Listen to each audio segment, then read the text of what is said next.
before there was Pro Tools or Sound Tools, there was another company called Digital Dynamics, and the unit was the 464. And the reason it was called the 464 was 4 tracks, and it was expandable to 64 tracks. But I think at the very early versions of this, you couldn't see any waveforms. You just see these bars going across the screen.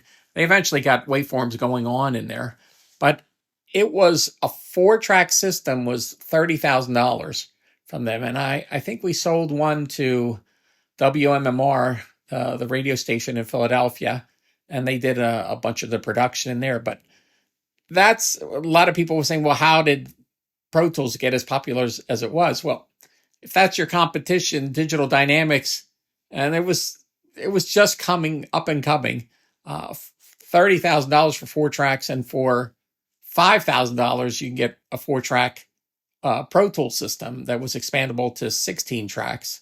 There's the price point made all the difference in the world.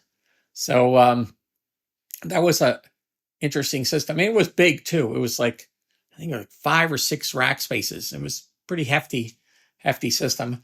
I had to take it out to do demos with it. And back then I was driving an 87 Fiero GT, so I would have to take the passenger seat out to put the Digital Dynamics system in.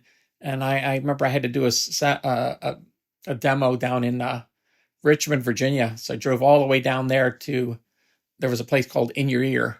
And I sat with the system and went through it with the guys. And then when I was done, loaded it back in the car. So yeah, it was kind of bad idea buying that car.